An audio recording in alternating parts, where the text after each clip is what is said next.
Welcome, loves. Come, take a seat. We are on the garden's bench.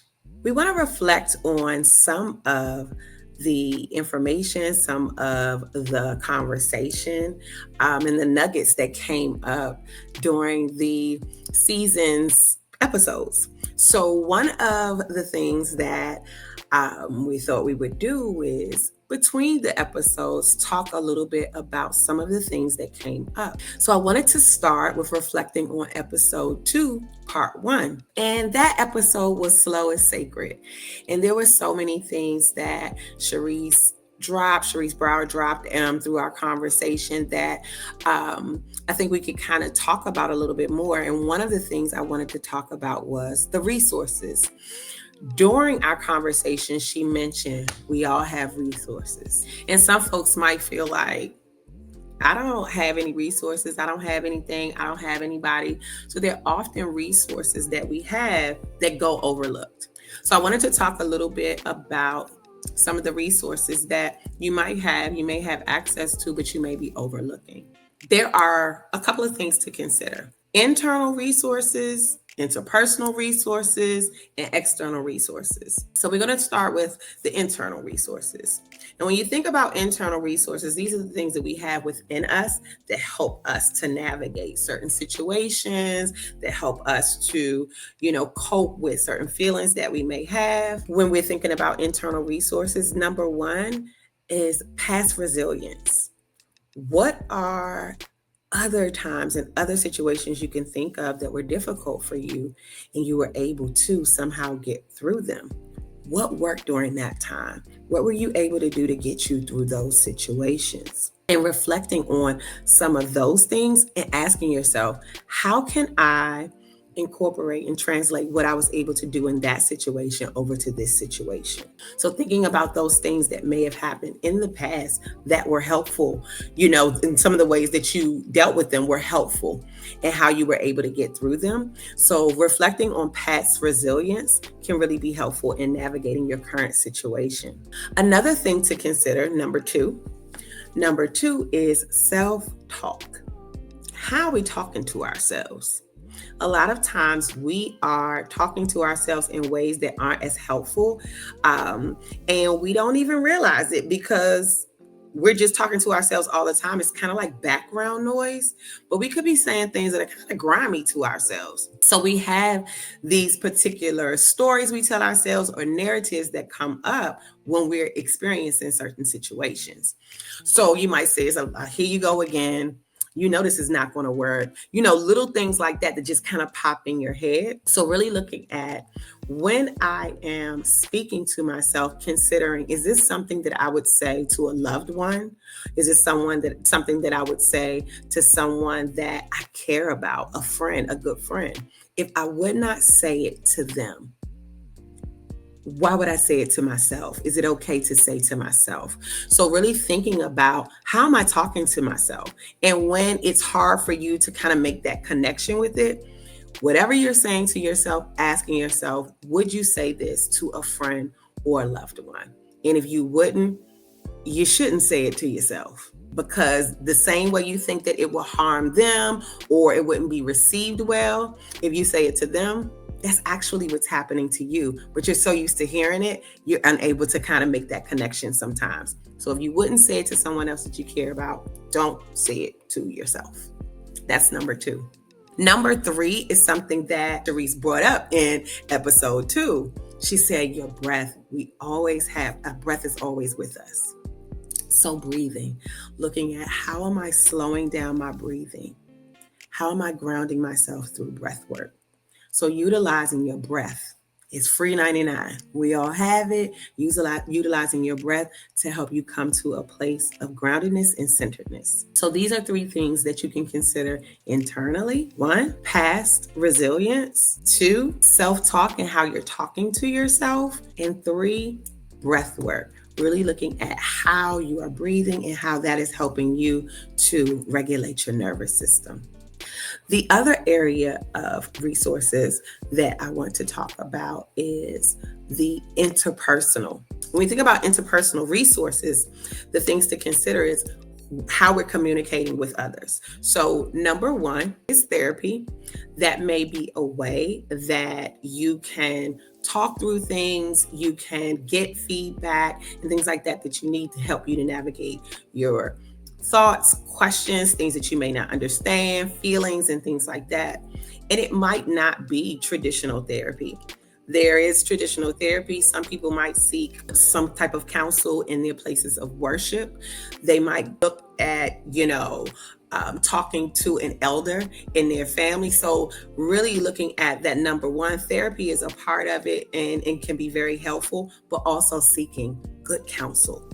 So, when you think about interpersonal resources, number one could be seeking good counsel.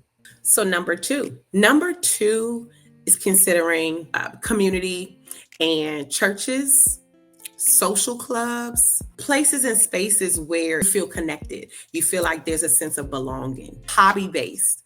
You have hobby based groups, if you like knitting or you enjoy painting, if, you play an instrument or used to play an instrument when you were younger and you want to get back to it. So you find yourself in community that has similar interests to help you feel like you have that sense of belonging. So looking at community. If I enjoy hiking, can I connect to a hike group? So I am actually seeking out different groups of people who have similar interests as I do to help me feel like I have a sense of belonging. And that can be very helpful when you're looking at navigating just being tired, just some of those things to slow down because it pours back into you. Finding peer-based programs or groups that actually speak to whatever it is you may be experiencing in the moment. Let's say you're going through some challenges with grief, some challenges with, being a single parent, with being newly divorced, or perhaps just anxiety or depression or something like that. Being connected with a group of people, with a facilitator that can help you to navigate that. Groups can be very important and very helpful with you feeling like you are not alone in a situation and that you have people who kind of understand your plight and what you're experiencing.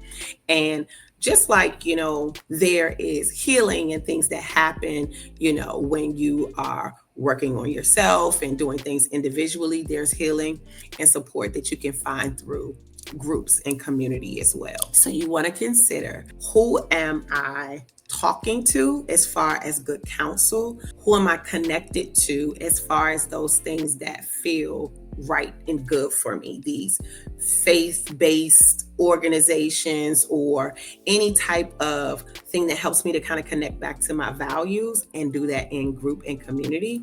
And then the third thing is just finding people who are experiencing something similar as you and feeling like you can find some type of connection in those spaces. So looking at those three things, I think, can be very helpful when you think about interpersonal resources. So the last area I want to touch on is the external resources.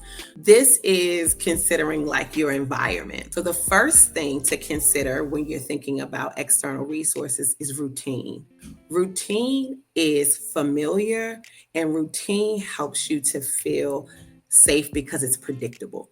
So I know that every morning I wake up and make my bed, I wash my face, I cut the TV on, and I make my coffee. That is something that I can count on every single morning. That familiarity helps me to feel grounded, it helps me to feel safe, and it brings me back to myself. That is something that I can predict, especially when things are going on and you can't call it.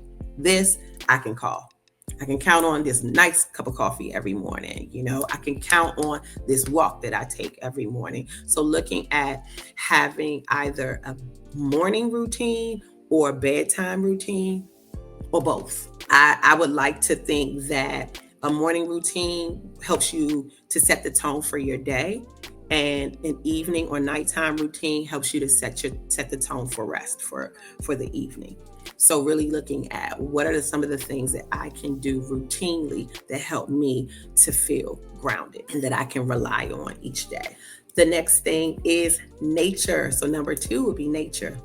And nature in that I can be walking Or I could be gardening.